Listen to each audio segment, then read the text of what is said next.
When my 25th birthday came around, I wanted it to be perfect. I'd been planning the party for weeks: lights, music, a fancy cake, and all my friends from college. My boyfriend, Adam, was there too. We had been dating for a year, and things had been good, though lately, I'd started to feel unsure about where our relationship was going. He was kind and thoughtful, but sometimes he was too serious, always talking about our future, while I just wanted to enjoy the present. That night, everyone gathered in my apartment. The music was loud, laughter filled the air, and for once, I felt like everything was right.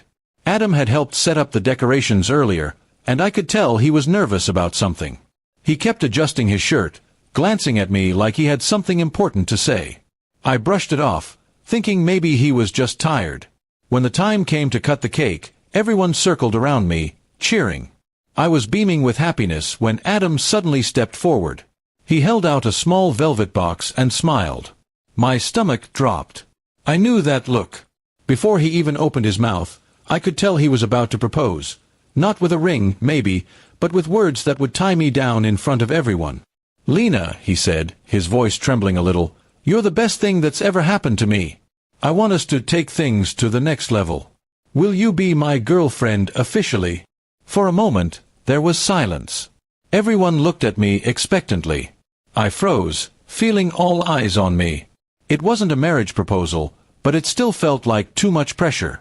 We had been seeing each other casually, and I hadn't realized everyone thought we were already official. I laughed nervously, trying to break the tension. "Oh, Adam," I said lightly, "you're such a great friend." The crowd went quiet. Someone coughed.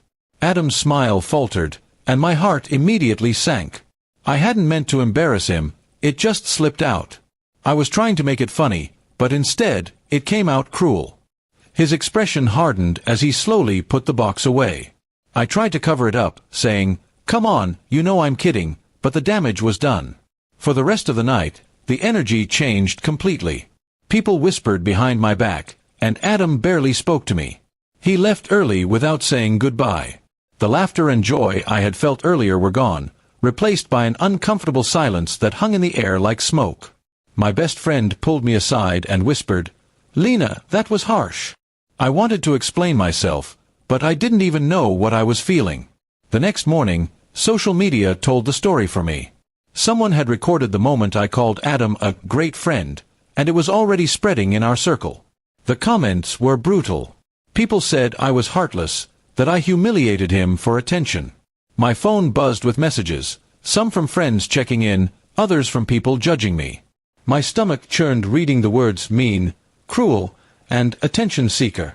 I texted Adam multiple times, apologizing, but he didn't respond. I went to his apartment that evening, but his roommate said he didn't want to see me. That's when it hit me, I had pushed him away for good.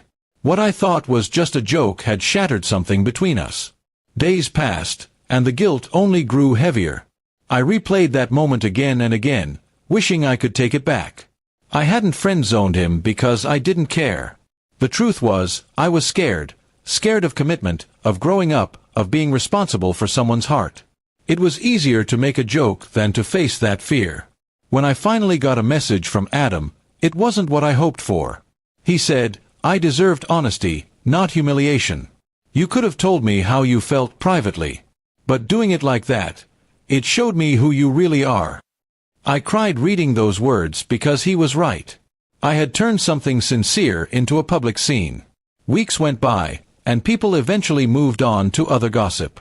But for me, the regret stayed. I learned how fragile someone's dignity could be, and how quickly laughter can turn into pain when it's at someone else's expense. Adam started seeing someone new, a kind, quiet girl from his workplace, and I could see in photos how peaceful he looked with her.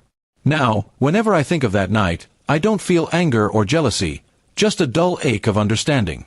Sometimes, being careless with words hurts more than any lie.